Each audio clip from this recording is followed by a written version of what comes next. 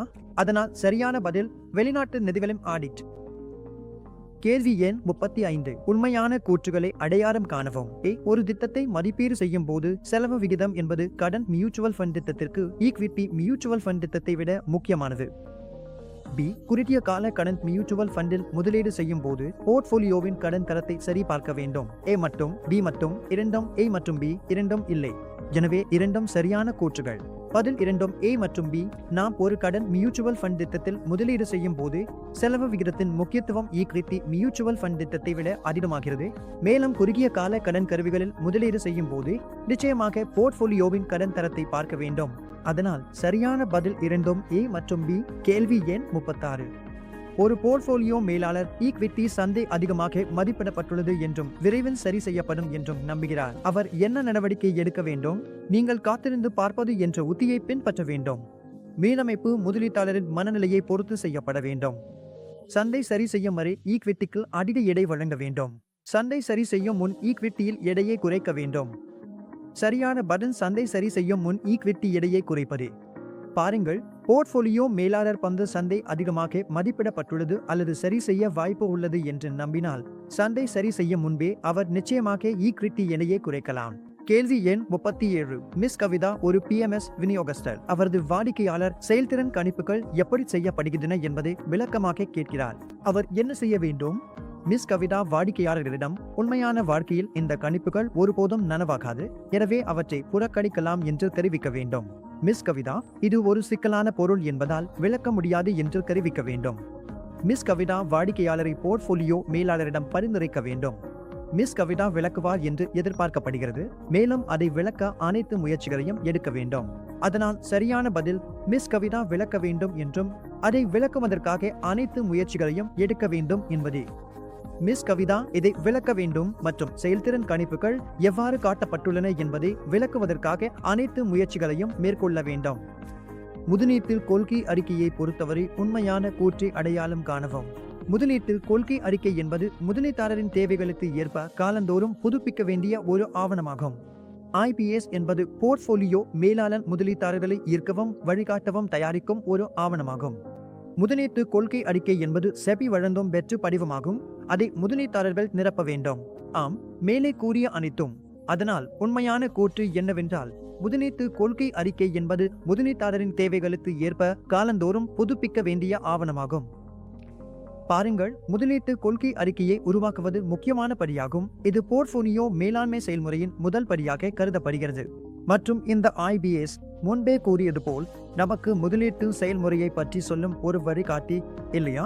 அதனால் எந்த ஒரு முடிவுகள், முதலீட்டாளரின் இலக்குகள், குறிக்கோள்கள், அபாய சகிப்புத்தன்மை, இலக்குகள், கட்டுப்பாடுகள், விருப்பங்கள் ஆகிய அனைத்தும் எழுதப்பட்டிருக்கும் இல்லையா? அதனால்தான் காலந்தோறும் புதுப்பித்து திருத்துவது மிகவும் முக்கியம். அதனால் பதில் என்னவென்றால் முதலீட்டு கொள்கை அறிக்கை என்பது முதலீட்டாளரின் தேவைகளுக்கு ஏற்ப காலந்தோறும் புதுப்பிக்க வேண்டிய ஆவணமாகும். மீதமுள்ள அனைத்தும் தவறானவை. கேள்வி எண் 39. 2013ஆம் ஆண்டு நிறுவனங்கள் சட்டத்தின் எந்த பிரிவு ஒரு கார்ப்பரேட் நிறுவனத்தை வரையறுக்கிறது? பிரிவு 2, பிரிவு 1, பிரிவு 7, பிரிவு 2. அதனால் புத்தகத்தில் தெளிவாக எழுதப்பட்டுள்ளது. பதில் பிரிவு 2. கேள்வி எண் 40. திரு அமித் ஒரு போர்ட்போலியோ மேலாளருடன் ஒரு புகார் வைத்துள்ளார் மற்றும் அதை செப்டம்பர் 1ஆம் தேதி சமர்ப்பித்துள்ளார். போர்ட்போலியோ மேலாளர் அந்த புகாரை நவம்பர் 1க்கு முன்பா, அக்டோபர் 1க்கு முன்பா, டிசம்பர் 1க்கு முன்பா அல்லது செப்டம்பர் 16க்கு முன்பா தீர்க்க வேண்டும். சரியான பதில் அதே ஆண்டின் அக்டோபர் 1. SEBI போர்ட்போலியோ மேலாளர் விதிப்படி எந்தவொரு புகாரும் வந்தால் அந்த புகார் வந்த நாளிலிருந்து ஒரு மாதத்துக்குள் அதை தீர்க்க வேண்டும். அதனால் சரியான பதில் அதே ஆண்டின் அக்டோபர் 1. கேள்வி எண் 41. இந்த ஒப்பந்தங்களில் இதில் ஒப்பந்தத்தில் உள்ள தரப்புகள் ஒப்பந்த காலாவதியான நாளில் ஒப்பந்தப்பட்ட தொகையை செலுத்தவோ அல்லது பொருளை வழங்கவோ தவறுவதால் இயல்பாகவே தவறுதலுக்கான அபாயம் உள்ளது. பார்வர்டு ஒப்பந்தம் ஒரு ஃபியூச்சர்ஸ் ஒப்பந்தம், பார்வர்டு ஒப்பந்தம் ஒரு ஆப்ஷன் ஒப்பந்தம். மேலே கூறிய அனைத்தும் சரியான பதில் பார்வர்டு ஒப்பந்தம். பார்வர்டு ஒப்பந்தம் மிகவும் எளிதானது. இது இரண்டு தரப்புகளுக்கு நேரடியாக ஒரு குறிப்பிட்ட நாளில் செய்யப்படுகிறது. இதில் இடையில் எந்த பரிமாற்றமும் இல்லை. பார்வர்டு ஒப்பந்தத்தில் எந்த பரிமாற்றமும் இல்லை. அதனால் ஒப்பந்தத்தில் உள்ள தரப்புகள் தாங்களாகவே முடிவு செய்கின்றன இல்லையா? அதனால்தான் தரப்புகள் தவறுவதற்கான அபாயம் அதிகரிக்கிறது.